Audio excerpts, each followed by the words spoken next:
एक शांत सा गांव था जहां लोग मेहनत करते थे और एक दूसरे की मदद में विश्वास रखते थे। उसी गांव में एक लड़का रहता था, बुधियस राम।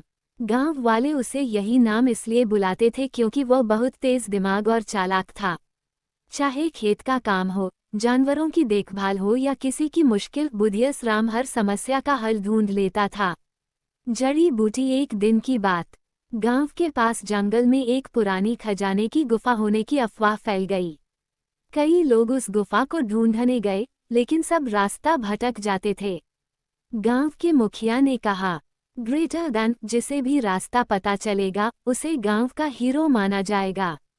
सबको उम्मीद थी कि कोई बड़ा आदमी जाएगा, लेकिन बुधियस राम बोला, मैं कोशिश करता हूँ। सब हंसने लगे, अरे छोटा है, कैसे ढूंढेगा।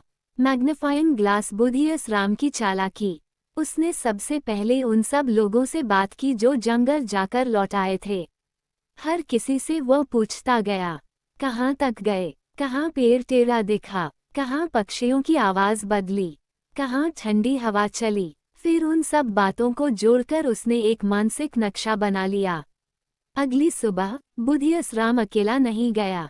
उसने एक रस्सी, कुछ चाक और पत्तों पर निशान लगाने वाला लाल रंग लिया।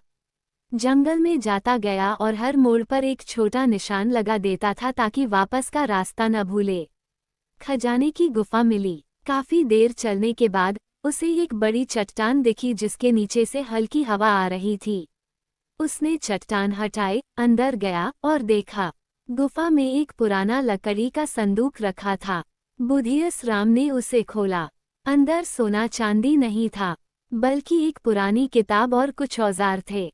किताब में गांव के इतिहास, खेती के तरीके और जंगल के बारे में बहुत सारी अनमोल बातें लिखी थीं। बुक सबसे बड़ा खजाना। जब वह गांव वापस आया, सब हैरान रह गए। गांव के बुजुर्गों ने किताब पढ़कर कहा, ग्रेटर देन सोने का खजाना तो खत्म हो सकता है, पर ज्ञान का खजाना कभी खत्म नहीं होता। ये सच में सबसे बड़ा खजाना है। उस दिन से लोग बुधियस राम को सिर्फ तेज दिमाग वाला लड़का नहीं, बल्कि गांव का छोटा विद्वान कहने लगे, और वह गांव वालों को उसी किताब से बहुत कुछ सिखाने लगा। Like, follow, comment and share.